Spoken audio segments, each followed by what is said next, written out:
Brett Veach took a step in the right direction for 2020. So Brett Veach's first round pick. I sometimes get tripped up with the first and first back to back. But his Yeah. first round pick, Clyde Edwards-Helaire at pick number 32.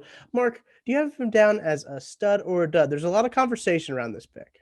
Yeah, I have him down as a stud. I know some people didn't like the draft value. They're picking a running back in the first round, which that's understandable. I see the argument for that all day long. But for what they got there, and if you look into I kind of wrote about this in the article.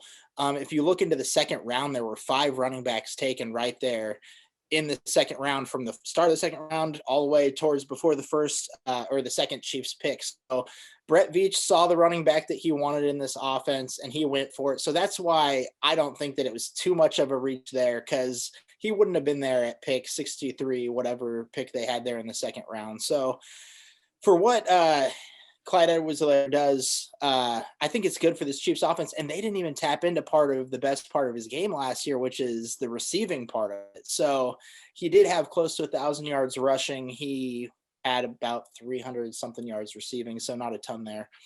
But for what Clyde Edwards-Helaire is, I think he is a stud, and he's going to be a stud going forward because he's going to be their running back for at least the next 4 years. Mm-hmm.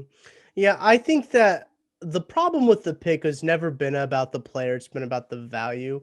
I have Clyde Edwards-Helaire down as a stud because I think as a player he's a very good football player. Versatility is something I really like. I'm sure if you guys listen to the podcast, you know that I talk about players who are very versatile all the time. Clyde Edwards-Helaire has that versatility as a running back. He's a pass catching back, and he can really run the football pretty well.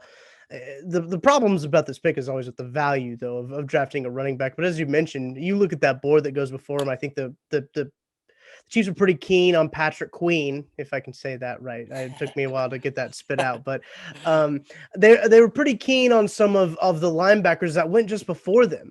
So when you start looking at the board, you think, okay, do we want to try and force us to go to a position right here, or maybe just draft the best player available? And I think that that's usually the mindset in the first round is best player available. I think that's probably the best way to go, Mm-hmm. honestly. And if the best player available fits a need, so be it. And that's a perfect scenario. If it doesn't, that's all right. You got a really good football player.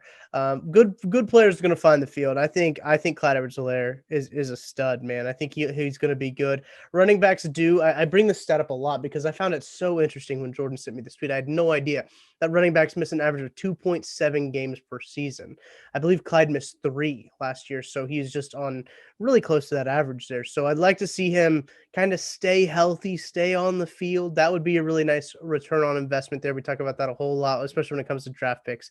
This is all basically a big, huge investment game. Getting that return on investment for Clyde Edwards-Helaire will be nice, but I think, man, he's a good football player. There's no arguing that he's good at what he does.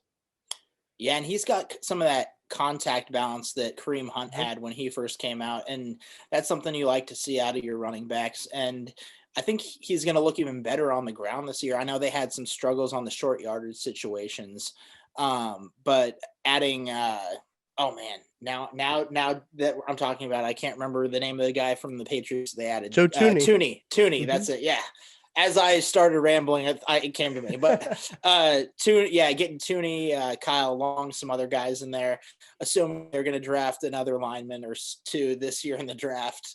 I think that their running game is going to look even better next year. So, I think CEH's value is going to keep going up.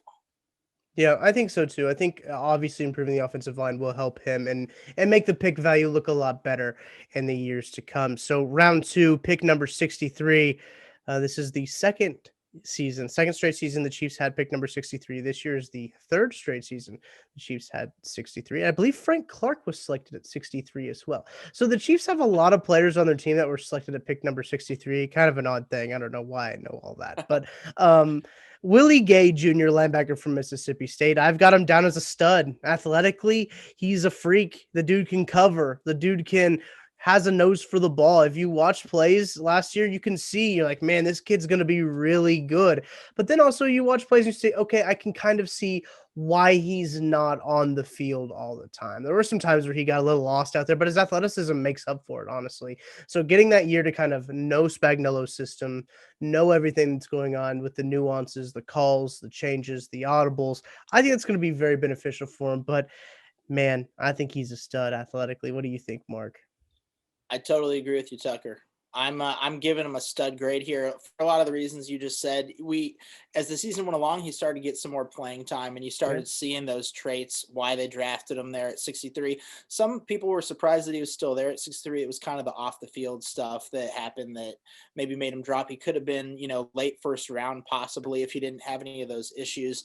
And like you were saying before, for the first round pick for the Chiefs, they were kind of eyeing those guys like Kenneth Murray, Patrick Queen, and when they weren't there, you didn't want to reach that high on Willie Gay. But when he falls to you at 63, that's just Yeah. a solid value at that point. And going forward, I think that Willie Gay is going to be a starter for the Chiefs. I think that's what everyone's hoping and thinking that's going to happen. So getting a starter there in round two going forward is great. So you got a starter in round one and a starter in round two, and that's great job by Veach. Two studs there right out of the gate in Yeah. 2020. Yeah. Already a marked improvement from really well, okay. So you think about the 2019 draft, you did have McCole Hardman, who did end up starting right away in his rookie season. Also had Juan Thornhill started right away in his rookie season. A really marked improvement from 2018.